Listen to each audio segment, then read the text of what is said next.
Hello, everyone. Hope you're all well. Just going to get right into it. This is a big warning to everybody, to especially women, but really to everybody. And I'm not trying to put fear out there. I'm not trying to make you overly paranoid, anxious. Don't be. But this is a warning. And if you're following news somewhat, you've been hearing about the crime waves just increasing big time. And this is all over. This is not just in California. It's not just in New York, not just in the big city. In California, I think this is in LA, the police actually have a follow home task force.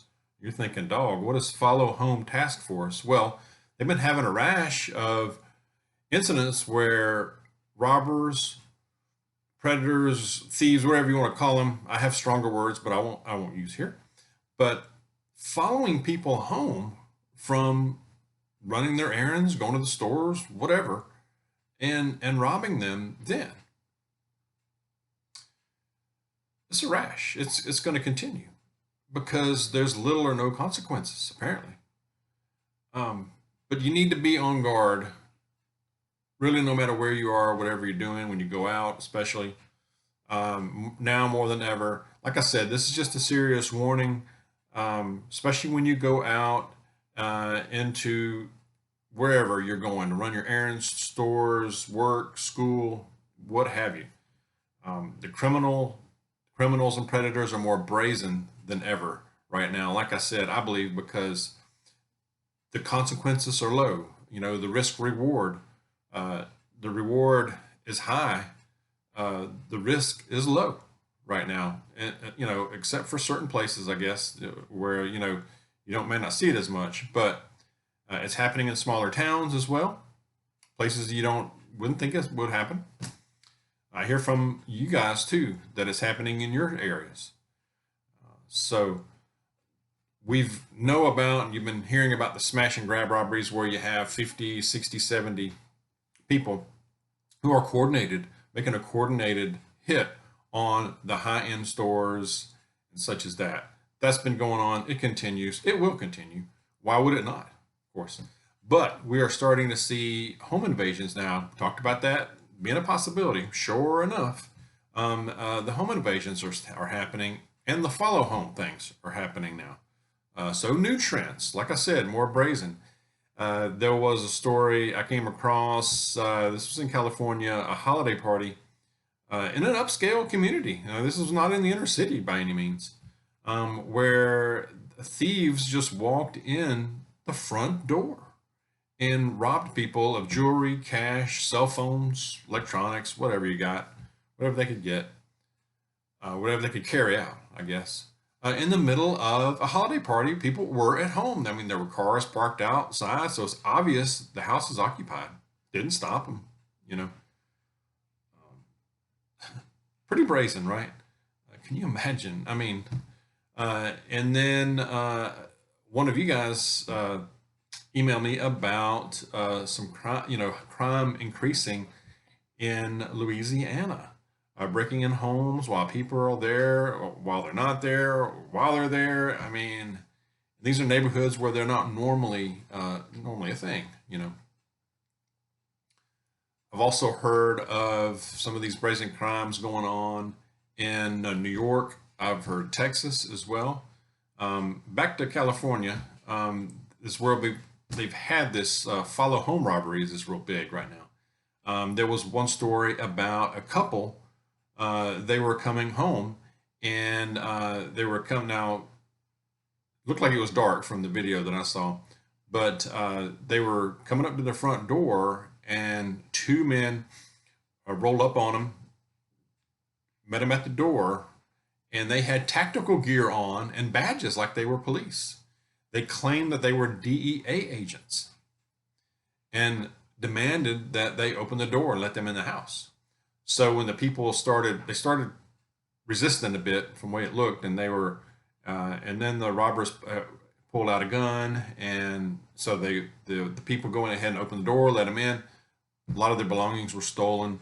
When they opened the door, 3 additional thieves, predators, ran in. So this was coordinated. This was planned. They were followed home. Looked like cops.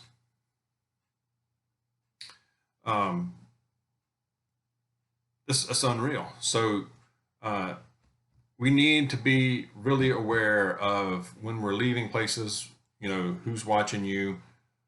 Heaven forbid if it looks like, and you can tell when something doesn't feel right, something's off, and you think you're being followed, and it's obvious.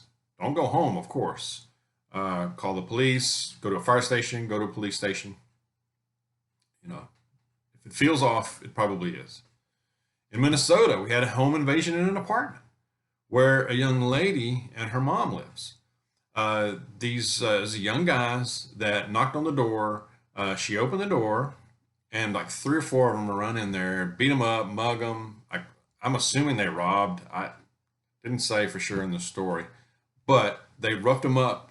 The young lady and her mom roughed them up, and then left laughing. One of them filmed it. One of them was recording it.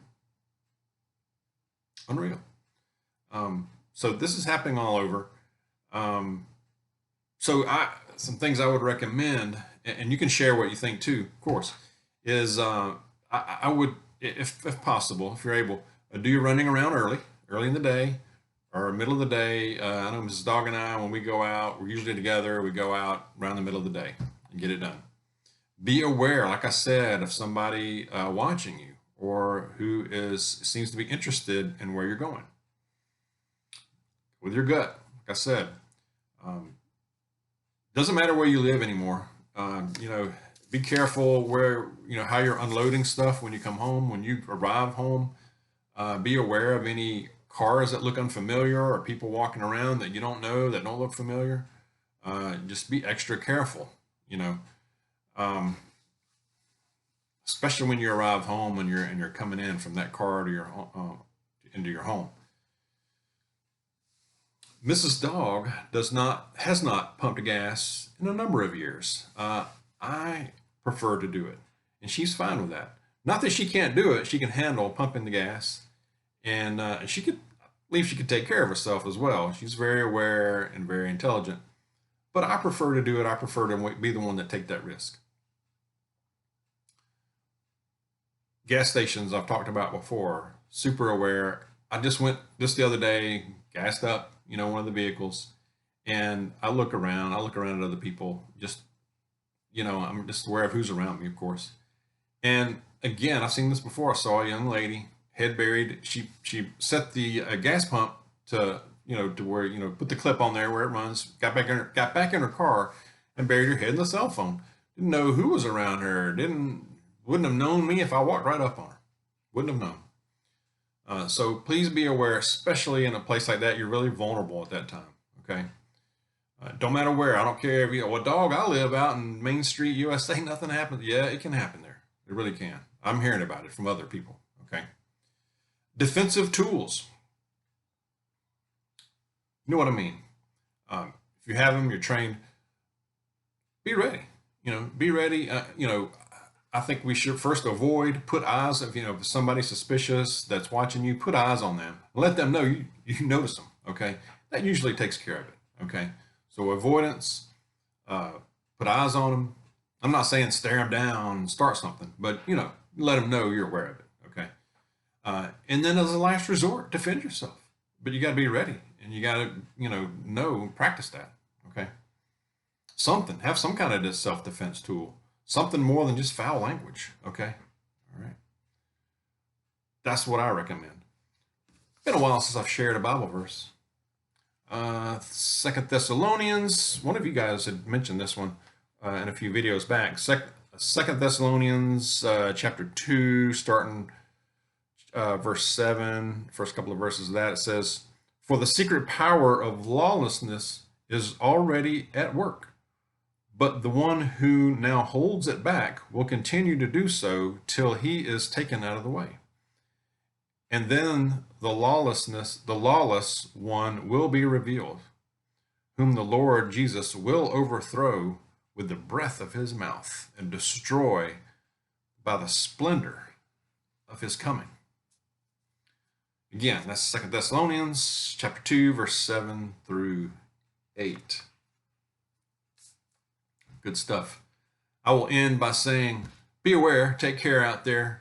God bless you. I will see you soon.